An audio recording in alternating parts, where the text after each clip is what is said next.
Για τους περισσότερους, το μπρόκολο είναι η τιμωρία της δίαιτας. Μια άνοστή πρασινάδα που τρώμε με το ζόρι επειδή κάνει καλό. Στην πραγματικότητα όμως, το μπρόκολο είναι ό,τι πιο κοντινό έχουμε σε φάρμακο μέσα στο μανάβικο.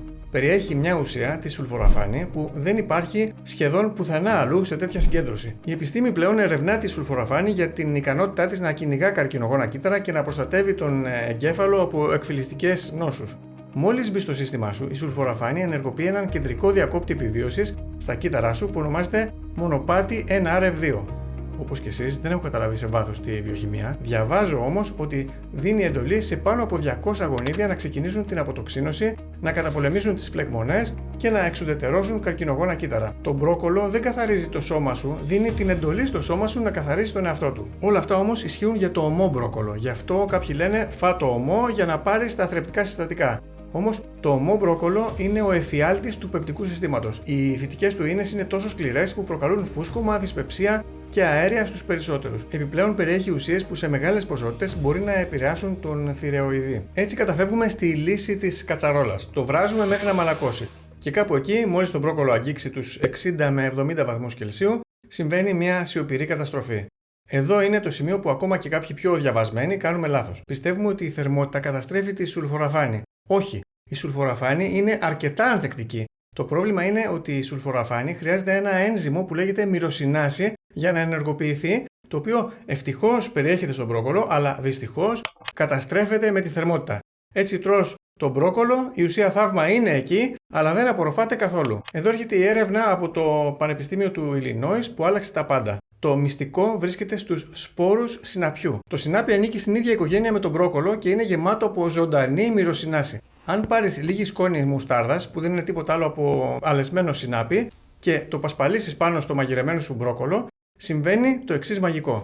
Το ένζυμο της μουστάρδας συναντά την ουσία του μπρόκολου μέσα στο πιάτο σου ή το στομάχι σου και ξεκλειδώνει τη σουλφοραφάνη. Την επόμενη φορά λοιπόν μην νιώθεις ενοχές που βράζεις το μπρόκολο για να είναι εύπεπτο και νόστιμο, βράστο, άχνησέ το, κάντο όπως σου αρέσει, απλώς την ώρα που θα το σερβίρεις, ρίξε λίγο σκόνη μουστάρδας. Αυτός ο συνδυασμός έχει και μια ωραία γεύση. Δοκίμασέ το. Υπάρχει όμως και η άλλη λύση, αν δεν σου αρέσει η σκόνη μουστάρδας. Κόψε το μπρόκολο σε μικρές φουντίτσες και άφησέ το στον πάγκο για 40 λεπτά πριν το μαγειρέψεις. Έτσι η μυροσινάση που παράγεται όταν τραυματίζεις, δηλαδή κόβεις το μπρόκολο, έχει όλο τον χρόνο να παράξει την σουλφοραφάνη. Μόλις αυτή παραχθεί, είναι ανθεκτική στη θερμότητα, οπότε μετά μπορείς να το βράσεις και η σουλφοραφάνη θα παραμείνει εκεί. Το μόνο κακό είναι η αναμονή των 40 λεπτών. Εκτός της σουλφοραφάνης, το μπρόκολο κρύβει και άλλους θησαυρούς. Έχει περισσότερη βιταμίνη C από το πορτοκάλι, άφθονη βιταμίνη K1 που χρειάζονται τα οστά σου, φυτικές ίνες που λειτουργούν και ως πρεβιωτικά, ενώ η ινδόλη 3 καρβινόλη είναι το φυτοχημικό που βοηθά στην εξισορρόπηση των ορμονών, ειδικά των ιστρογόνων, πράγμα που συμβάλλει στην πρόληψη ορμονοεξαρτώμενων μορφών καρκίνου. Επιπλέον, χρυσές συμβουλές. Μην πετάς τον κορμό, είναι το πιο γλυκό σημείο. Ξεφλούδισε το σκληρό εξωτερικό με έναν αποφλοιωτή πατάτας, κόψε την καρδιά σε ροδέλες και μαγείρεψέ την κανονικά. Έχει την ίδια θρεπτική αξία με τις φούντες. Τι να διαλέξεις? Στο μανάβικο ψάξε για το πιο βαθύ πράσινο ή ελαφρώς μοβ χρώμα. Αν δεις έστω και λίγο κίτρινο, το μπρόκολο έχει αρχίσει να ανθίζει και τα θρεπτικά συστατικά έχουν ήδη μειωθεί. Συντήρηση ανθοδέσμη.